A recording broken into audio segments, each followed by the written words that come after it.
En diciembre de 1945, unos campesinos encontraron por casualidad 13 códices en papiro con un total de 52 textos cerca de la población de Nag Hammadi, en el Alto Egipto. Muchos atribuyen estos documentos del siglo IV a los gnósticos, que son miembros de una corriente filosófica y religiosa conocida como gnosticismo.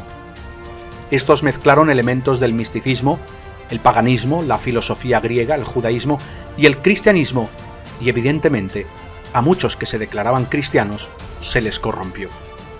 No todos los evangelios gnósticos son los evangelios apócrifos, pero sí podemos mencionar que, de entre los evangelios apócrifos, muchos son evangelios gnósticos.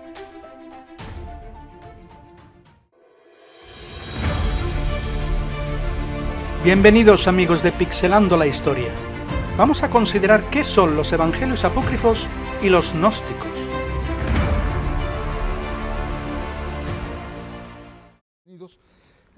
Cristian, ayúdanos a entender cuando hablamos de los evangelios apócrifos, ¿qué son? Gracias, Bernardo, por invitarnos. Es un tema candente porque después de la publicación del Código Da Vinci, de la republicación del Evangelio de Judas y de un cierto enfoque esotérico que dice que los evangelios apócrifos deberían ser los buenos y que los otros son los que le han convenido a la Iglesia, pues muchas personas están ávidas de saber de esto. Apócrifo originalmente quería decir escondido, hoy sería sinónimo de falso y se refiere a una literatura referente a Cristo, pero que surge en los siglos II, incluso hasta el siglo V o VI.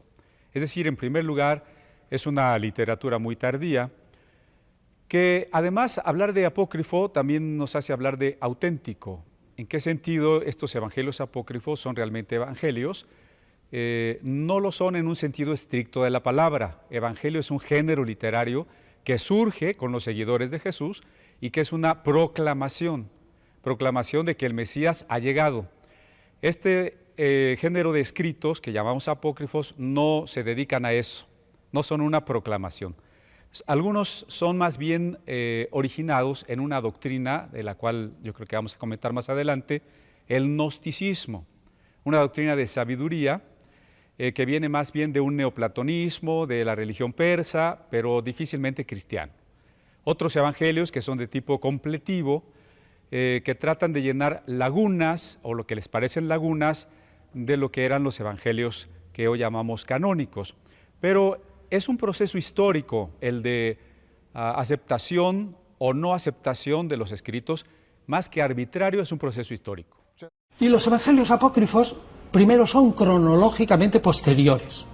El más antiguo que sepamos, por ahora, es del año 130 aproximadamente, y es el Evangelio de Pedro.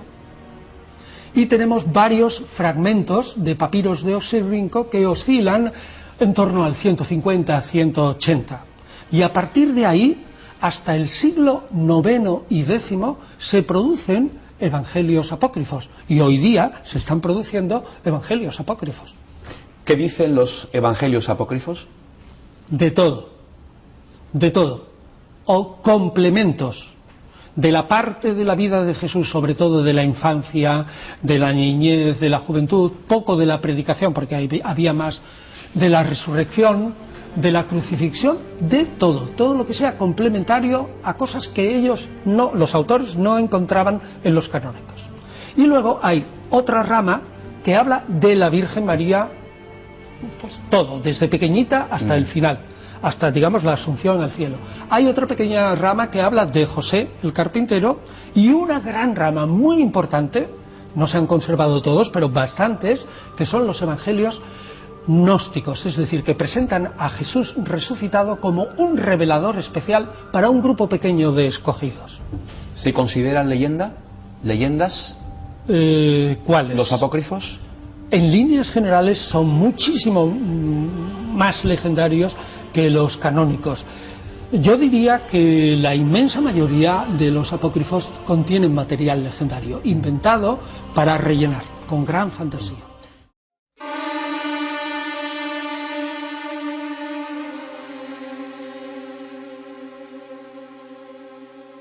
Jesús iba atravesando la aldea y un muchacho que venía corriendo fue a chocar contra su espalda. Y Jesús, irritado, le gritó: «No continuarás tu camino». Y acto seguido el muchacho cayó muerto.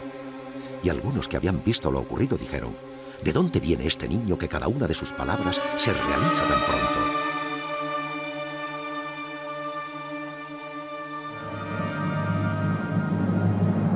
Y los padres del niño muerto fueron a buscar a José y se quejaron ante él diciendo: «Con un hijo semejante no puedes habitar con nosotros en la misma aldea. Tienes que enseñarle a bendecir y no a maldecir, porque mata a nuestros hijos». ¡Mata a nuestros hijos!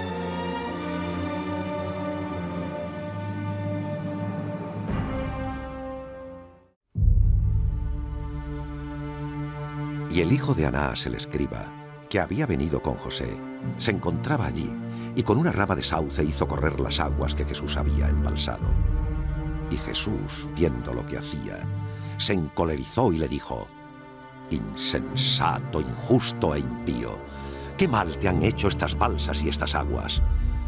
Ahora tú te vas a quedar seco como un árbol sin raíces y no podrás llevar hojas ni frutos». Y enseguida él se secó todo entero.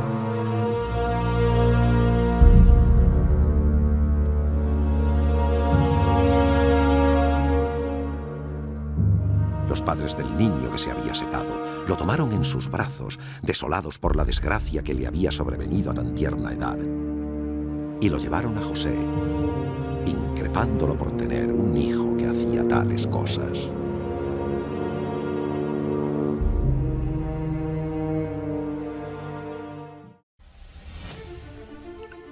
Muchas ideas gnósticas aparecen en boca de Jesús en algunos de los textos de Nag Hammadi, como son el Evangelio de Tomás, el Evangelio de Felipe y el Evangelio de la Verdad.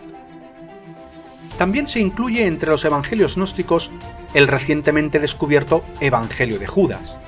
Este texto promueve una visión más positiva de Judas Iscariote, pues lo presenta como el único apóstol que realmente comprendía el papel de Jesús. En opinión de un erudito en la materia, el texto describe a Jesús como un maestro y revelador de sabiduría y conocimiento, pero no un salvador que muere por los pecados del mundo. Los evangelios canónicos, por el contrario, afirman que Jesús sí sacrificó su vida por los pecados de la humanidad. Está claro, pues, que la intención de los evangelios gnósticos, o apócrifos, no es aumentar nuestra fe en la Biblia, sino debilitarla. Un experto declaró: «Es un gran descubrimiento que seguramente va a molestar a muchos». Y una profesora mencionó: «Cambia la historia de los inicios del cristianismo». Estas son solo dos de las opiniones que generó la publicación del Evangelio de Judas, un texto que permaneció en paradero desconocido durante más de 16 siglos. Los evangelios apócrifos han despertado mucho interés en los últimos años. Hay quienes creen que estos textos revelan cruciales episodios y enseñanzas de la vida de Jesús que se mantuvieron ocultos por mucho tiempo. Pero, ¿qué son en realidad los evangelios apócrifos? ¿Qué son los evangelios gnósticos? ¿De verdad revelan verdades sobre Jesús y el cristianismo que no aparecen en la Biblia? Entre los años 41 y 98 de nuestra era, Mateo, Marcos, Lucas y Juan pusieron por escrito la historia de Jesucristo, tal como se revela en Mateo 1:1. Estos relatos sobre las buenas noticias de Jesucristo suelen llamarse evangelios. Es posible que hayan circulado tradiciones orales y otros escritos sobre Jesús en aquella época. Sin embargo, solo estos 4 evangelios se consideran inspirados por Dios, canónicos, y por tanto integrantes del canon de las Sagradas Escrituras. En otras palabras, solo ellos pueden revelarnos la certeza de las cosas acerca de la vida de Jesús en la tierra y sus enseñanzas. Todos los catálogos antiguos del Nuevo Testamento, sobre todo de las escrituras griegas cristianas, incluyen estos 4 evangelios, como por ejemplo el Diatesarón de Taciano, de la fecha de alrededor del año 180, y el Fragmento de Muratori, aproximadamente de la misma fecha también. De modo que no hay razones para cuestionar su canonicidad, es decir, su pertenencia al conjunto de libros inspirados que componen la Biblia. Con el paso de los años, fueron apareciendo otros textos a los que también se llamó evangelios. Son los que hoy conocemos como evangelios apócrifos. A finales del siglo II, Ireneo de Lyon escribió que los apóstatas del cristianismo contaban con una multitud infinita de escrituras apócrifas y bastardas o ilegítimas, confeccionadas por ellos para impresionar a los necios. Por eso terminó siendo peligroso no solo leer los evangelios apócrifos, sino incluso poseerlos. La palabra apócrifo procede de un término griego que significa cosa escondida, oculta. En un principio, designaba los libros que se destinaban a los miembros de una escuela de pensamiento en particular y que se ocultaban al público en general. Con el tiempo acabó calificando a aquellos escritos que no estaban incluidos en el auténtico canon bíblico. Aún así, diversos monjes y copistas de la Edad Media preservaron estos textos. Ya en el siglo XIX resurgió notablemente el interés por el tema. Como resultado, salieron a la luz muchas recopilaciones y ediciones críticas de libros apócrifos, entre los que se encontraban varios evangelios. Hoy día existen traducciones de estos libros en muchos de los principales idiomas. Algunos evangelios apócrifos suelen centrarse en personajes de los que se habla poco o nada en los evangelios canónicos. Otros narran supuestas anécdotas de la infancia de Jesús. Vamos a ver algunos ejemplos. El protoevangelio de Santiago, también llamado La Natividad de María, trata del nacimiento y la infancia de María y su posterior matrimonio con José. Muchos lo describen como una ficción religiosa e incluso una leyenda, y con razón. Es una obra escrita para glorificar a María y defender la idea de que siempre fue virgen. El Evangelio de la infancia del pseudo Tomás registra sucesos de cuando Jesús tenía entre 5 y 12 años de edad y le atribuye una serie de milagros bastante difíciles de creer. Presenta a Jesús como un niño caprichoso y de mal genio, que utiliza sus poderes para vengarse de maestros, vecinos y otros niños a quienes a veces ciega, deja inválidos o incluso mata. Algunos libros apócrifos, como el Evangelio de Pedro, se centran en el juicio, la ejecución y la resurrección de Jesús. Otros escritos, como las Actas de Pilato, una sección de lo que se conoce como Evangelio de Nicodemo, giran alrededor de personajes relacionados con esos sucesos. Sin embargo, como inventan hechos y personajes, pierden toda credibilidad.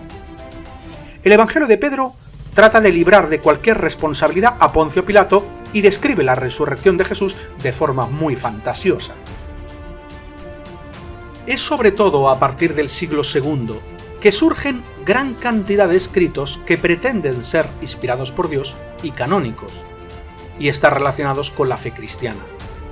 Imitan los evangelios, los hechos, las cartas y las revelaciones de los libros canónicos del Nuevo Testamento. Un gran número de estos solo se conocen gracias a algunos fragmentos que se han conservado o por citas o alusiones de otros escritores. Estos escritos intentan suministrar información que los libros inspirados omiten deliberadamente, como las actividades y acontecimientos relacionados con la infancia de Jesús hasta el momento de su bautismo. Tratan de suministrar apoyo para las doctrinas o tradiciones que no tienen base en la Biblia o que la contradicen. Por ejemplo, como ya hemos comentado, en el conocido como Evangelio del pseudo Tomás y en el protoevangelio de Santiago, abundan en relatos fantásticos de supuestos milagros efectuados por Jesús durante su infancia. En los hechos apócrifos, como los hechos de Pablo y los hechos de Pedro, dan gran importancia a la abstinencia total de relaciones sexuales y hasta afirman que los apóstoles animaban a las mujeres a que se separasen de sus esposos, lo que contradice el consejo de Pablo registrado en el capítulo 7 de Primera Carta a los Corintios. Al comentar sobre tales escritos apócrifos post-apostólicos, el Diccionario Interpretativo de la Biblia dice: muchos de estos son triviales, algunos altamente teatrales, algunos repugnantes, hasta asquerosos. Y el Standard New Bible Dictionary comenta: han sido la fructífera fuente de leyendas sagradas y tradiciones eclesiásticas. Es a estos libros a donde debemos acudir para encontrar el origen de algunos de los dogmas de la Iglesia Católica Romana. Las enciclopedias y una mayoría de eruditos bíblicos clasifican los escritos gnósticos no solo como apócrifos, sino como pseudoepigráficos, que son atribuidos falsamente a escritores bíblicos. Según se informa en Psychology Today, Andrew Greeley, sacerdote católico romano y profesor de sociología de la Universidad de Arizona, dijo acerca de estos libros que no podrían atraer a la persona común que busca ayuda en la religión para los problemas de la vida, y no la negación de la importancia de la vida. Y cuando comparó los evangelios gnósticos con los bíblicos, concluyó que el Jesús de los gnósticos es unas veces incoherente, otras incomprensible y aún otras poco más que horripilante. Existe un gran abismo entre las enseñanzas de los evangelios gnósticos y las de los evangelios bíblicos. Esto se puede apreciar especialmente cuando se comparan las enseñanzas gnósticas con las bíblicas respecto a Dios, la resurrección y la salvación. Sin embargo, se puede ver una similitud entre el gnosticismo, la antigua filosofía griega, y el budismo e hinduismo. Los escritores gnósticos ofrecen una imagen chocante de Jesús, diferente a como lo hacen los escritores bíblicos. El libro gnóstico El Evangelio de Felipe presenta a María Magdalena como la que más intimidad tuvo con Jesús y declara que él acostumbraba a besarla frecuentemente en la boca. No sorprende entonces que la Enciclopedia Británica diga que la ética gnóstica va de un extremo a otro, de una amoralidad empedernida a un ascetismo extremo. En abril del 2006, la prensa de todo el mundo divulgó la impactante noticia de que un equipo de investigadores había hecho público el contenido de un antiguo manuscrito descubierto en años recientes, el llamado Evangelio según Judas. De acuerdo con los informes, un buen número de expertos aseguraba que este texto cambiaría radicalmente nuestra opinión de Judas, el discípulo que traicionó a Jesús. Finalmente entenderíamos que Judas fue en realidad un héroe, el apóstol que mejor conocía a su maestro y que actuó por instrucciones suyas al entregarlo a sus ejecutores. ¿Es auténtico el documento? Si lo es, ¿revela información desconocida sobre Judas Iscariote, Jesucristo o los primeros cristianos? ¿Y cómo debería influir en nuestra manera de entender el cristianismo? No se sabe a ciencia cierta cómo se descubrió el Evangelio según Judas. No se trató de un típico hallazgo arqueológico, sino que el manuscrito apareció de repente en el mercado de antigüedades a finales de los años 70 o a principios de los 80. Parece que alguien lo encontró en 1978 en Egipto, en una antigua tumba dentro de una cueva. Era uno de 4 textos independientes que formaban un códice escrito en copto, idioma derivado del egipcio antiguo. Al sacarlo del clima seco donde se había conservado por siglos, el frágil códice encuadernado en cuero comenzó a deteriorarse con gran rapidez. En 1983, 3 especialistas lo vieron brevemente, pero el precio de venta era tan elevado que no pudieron comprarlo. Pasaron los años y el documento siguió deteriorándose debido al abandono y el almacenamiento inadecuado. En el año 2000 lo compró una comerciante de antigüedades suiza, quien lo entregó tiempo después a un equipo internacional de estudiosos. El grupo trabajaba con el apoyo de la Fundación Mecenas de Arte Antiguo y la Sociedad National Geographic, y tenía la complejísima misión de restaurar y reconstruir el códice, parte del cual estaba muy fragmentado. Además, tenía que determinar su edad, así como traducir e interpretar el contenido. La datación por carbono 14 confirmó que el manuscrito era del siglo III o IV de nuestra era. Sin embargo, los estudiosos concluyeron que el texto copto del Evangelio según Judas era la traducción de un texto griego aún más antiguo. ¿En qué periodo se escribió el original y en qué contexto histórico?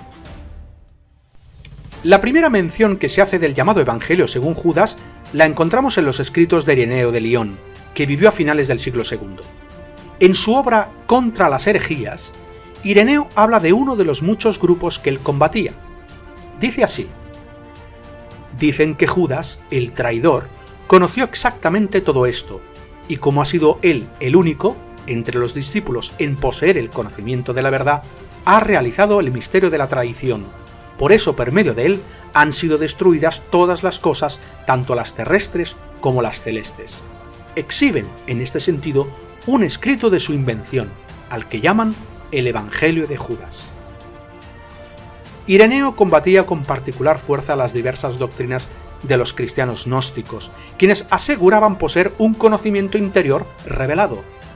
La palabra gnosticismo se refiere a un conjunto de grupos que interpretaban, cada uno a su manera, la verdad cristiana. Los gnósticos promovían sus interpretaciones basándose en los escritos de otros grupos gnósticos, escritos que abundaban durante el siglo II. A menudo, los evangelios gnósticos afirmaban que los apóstoles más prominentes malinterpretaron el mensaje de Jesús y que Jesús dio a conocer una doctrina secreta que solo fue entendida por unos cuantos elegidos. Algunos gnósticos pensaban que el mundo material era una prisión creada por el Dios creador, mencionado en el Antiguo Testamento, el cual era inferior y estaba en oposición a los dioses mayores en los que ellos creían. Quien poseía el conocimiento verdadero podía entender este secreto y buscar escape de su cuerpo material. Este razonamiento se puede percibir en el Evangelio según Judas, el cual comienza con estas palabras: el relato secreto de la revelación que Jesús habló en la conversación con Judas Iscariote durante una semana, 3 días antes de que celebrara la Pascua. ¿Es este códice el mismo del que habló Ireneo y que estuvo perdido por siglos? Marvin Meyer, y miembro del equipo original que examinó y tradujo el manuscrito, comenta que la breve descripción de Ireneo encaja bastante bien con el texto copto que tenemos en nuestras manos y que se titula Evangelio según Judas. El Evangelio según Judas dice que Jesús se ríe al ver la falta de conocimiento de sus discípulos. Como Judas es el único de los 12 que demuestra verdadera comprensión de la naturaleza de Jesús, éste le da a conocer en privado los misterios del reino. El equipo que realizó la primera traducción del manuscrito estaba muy influenciado por los comentarios que Ireneo hizo sobre el Evangelio. Según la traducción, Jesús ve a Judas como el discípulo que comprendería los misterios y alcanzaría el reino. Los otros apóstoles nombrarían un reemplazo para Judas, pero él se convertiría en el 13º espíritu. Jesús le dijo: «Tú sobrepasarás a todos ellos, pues tú sacrificarás al hombre que me reviste». Reconocidos estudiosos del cristianismo primitivo y el gnosticismo como Bart Ehrman y Elaine Pagels, que además son escritores de gran éxito, se apresuraron a publicar sus propios análisis y comentarios sobre el Evangelio según Judas, los cuales concordaban prácticamente en todo con la traducción del equipo original. No obstante, poco después, otros expertos, como April de Konig y Birger Persson, expresaron su preocupación. Según ellos, la Sociedad National Geographic se precipitó al hacer público el antiguo texto en su afán por tener la primacía informativa. Por otro lado, el acuerdo de confidencialidad que tuvo que firmar el equipo los obligó a pasar por alto el proceso académico normal, que exige un análisis detallado y una revisión preliminar por parte de expertos independientes. De Konig y Persson evaluaron el texto cada uno por su cuenta y ambos llegaron a la conclusión de que algunas de las secciones clave del códice se habían traducido mal. En la traducción de Konig, Jesús llama a Judas el 13º demonio, no el 13º espíritu. También le declara tajantemente que no ascenderá al reino. Y lejos de decirle que sobrepasará a los demás discípulos, le asegura: «Tú harás algo peor que ellos, pues al hombre que me reviste tú lo sacrificarás». En opinión de Konig, el Evangelio según Judas es una parodia que los gnósticos elaboraron para burlarse de todos los apóstoles. La conclusión definitiva a la que llegaron de Konig y Persson es que el manuscrito no pinta a Judas como un héroe. Sea que consideren a Judas un héroe o un demonio, ninguno de los expertos que han analizado el documento cree que contenga información histórica fidedigna. Bart Ehrman explica: «No se trata de un evangelio escrito por Judas, ni siquiera afirma serlo. No es un evangelio escrito en la época de Judas por alguien que lo conociera. Por lo tanto, no se trata de un libro que suministre información adicional sobre lo que sucedió durante la vida de Jesús». El Evangelio según Judas es un texto gnóstico, al parecer del siglo II, escrito originalmente en griego. Si es o no igual al que se refiere Ireneo sigue siendo cuestión de debate entre los expertos. Lo que sí sabemos es que el Evangelio según Judas ofrece pruebas claras de que hubo una época en la que surgieron cristianos falsos que introdujeron sus propias doctrinas y formaron sectas rivales. Lejos de restarle autoridad a la Biblia, confirma lo atinadas que fueron las advertencias de los apóstoles, como la que hizo Pablo según el libro Hechos de los Apóstoles, capítulo 20, 29 y 30. Sé que cuando me vaya entrarán entre ustedes lobos feroces, y que no tratarán al rebaño con ternura, y de entre ustedes mismos saldrán hombres que dirán cosas retorcidas para arrastrar a los discípulos y llevárselos detrás de ellos. Si se analizan detenidamente los evangelios apócrifos y se comparan con los canónicos, resulta obvio que los apócrifos no han sido inspirados por Dios. Sus autores nunca conocieron a Jesús ni a sus apóstoles, así que no pueden revelar ninguna verdad oculta acerca de él o del cristianismo. Al contrario, son relatos inexactos, inventados y fantasiosos que no ayudan a conocer ni a Jesús ni sus enseñanzas. En cambio, Mateo y Juan pertenecieron al grupo de los 12 apóstoles. Marcos fue un colaborador cercano del apóstol Pedro y Lucas del apóstol Pablo. Todos escribieron sus evangelios dirigidos por el Espíritu Santo de Dios, cosa que no mencionan ni siquiera ni un solo evangelio apócrifo. Por eso, estos 4 evangelios contienen todo lo que se necesita para creer que Jesús es el Cristo, el Hijo de Dios.